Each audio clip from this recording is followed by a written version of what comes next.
এটা কিন্তু আগে সংসদ ভবন ছিল মালয়েশিয়া নাকি ভাই কি বলেন? হ্যাঁ, এটা মালয়েশিয়ার পুরনো সংসদ ভবন। নেক্সট এই জায়গা দিয়ে এইখান দিয়ে চেঞ্জ করে এখন যে জায়গায় আছে ওইখানে রয়েছে। আচ্ছা আগে এই যে যেটা ছিল, সংসদ ভবনটা মনে হচ্ছে যে বিশাল বড় নাকি? এই দেখেন আপনি এই যে আমি একটু দেখাচ্ছি আপনাদেরকে, দেখেন এত বড় সংসদ ভবন ভাই, বিশ্বাস করবেন যে এটা পুরনো সংসদ ভবন, এটা মসজিদ এবং বিনোদনের শপিং মহল করা হয়েছে বিশাল বড়। আমরা জুমা নামাজ পড়ে আপনার হাতে কথা বলবো, আপনার ভিডিওটা দেখতে থাকেন। সোভিয়াস ঐতিহাসিক পুরনো সংসদ ভবন যেটা মালয়েশিয়ার চৌকিতে অবস্থিত। আজকে আমরা জুম্মা নামাজ শেষ করলাম। যাই হোক আলহামদুলিল্লাহ, আল্লাহ লাখ লাখ শুক্রিয়া যে এই পবিত্র সংসদ ভবনটা আসলে এখানে কিন্তু শুধু মানে এখানে শপিং মহল রয়েছে, তারপর আপনার ভিন্ন ধরনের মার্কেট রয়েছে, তারপর আপনার জুম্মা নামাজ পড়া মসজিদ রয়েছে।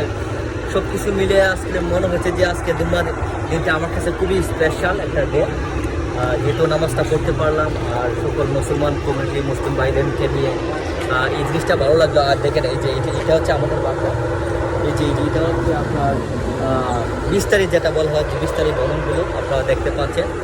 আর এখানে আমাদের বাসার পাশে যে পুরনো সংসদ ভবনটা এই যে দেখতে পাচ্ছেন, এটা একটা বিশাল বড় সংসদ ভবন যেটা এখন কিন্তু ব্যবহার হচ্ছে না। এখন কিন্তু এখান থেকে এই সংসদ ভবন পুরনো সংসদ হচ্ছে না, তারা কিন্তু নতুন একটা সংসদ ভবন বানানো হয়েছে আমরা যতটুকু জানি। তো আজকে জুম্মা নামাজে আমরা কে কে অংশগ্রহণ করলাম, আমাদের মাঝে রয়েছে তপু ভাই, তারপর চৌধুরী রাজীব, তারপর আসিফ ভাই, ঠিক আছে। সবাইকে জুম্মা মুবারক।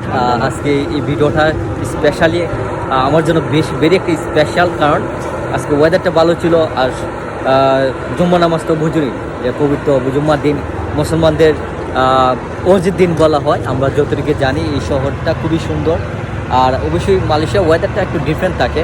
আপনার সকালবেলা যদি কি হয় সানি ডে থাকে, মানে প্রচণ্ড রৌদ্র, তীব্র রৌদ্র থাকবে, আর বিকালবেলা সন্ধ্যাবেলায় আপনারা দেখবেন বৃষ্টি হচ্ছে, মেঘের জন্য মানে আকাশ মেঘলা অবস্থায় দিয়ে দেখতে পাচ্ছেন, আকাশ মেঘলা অবস্থা, আমাদের বিস্তারিত বিল্ডিংগুলো দেখা যাচ্ছে। যাই হোক ফাইনালি আপনাদেরকে আজকে এই পুরনো পার্লামেন্ট সংসদ ভবন থেকে বিদায় নিচ্ছি। যদি ভিডিওটা ভালো লাগে থাকে লাইক কমেন্ট করে শেয়ার করুন। Thank you.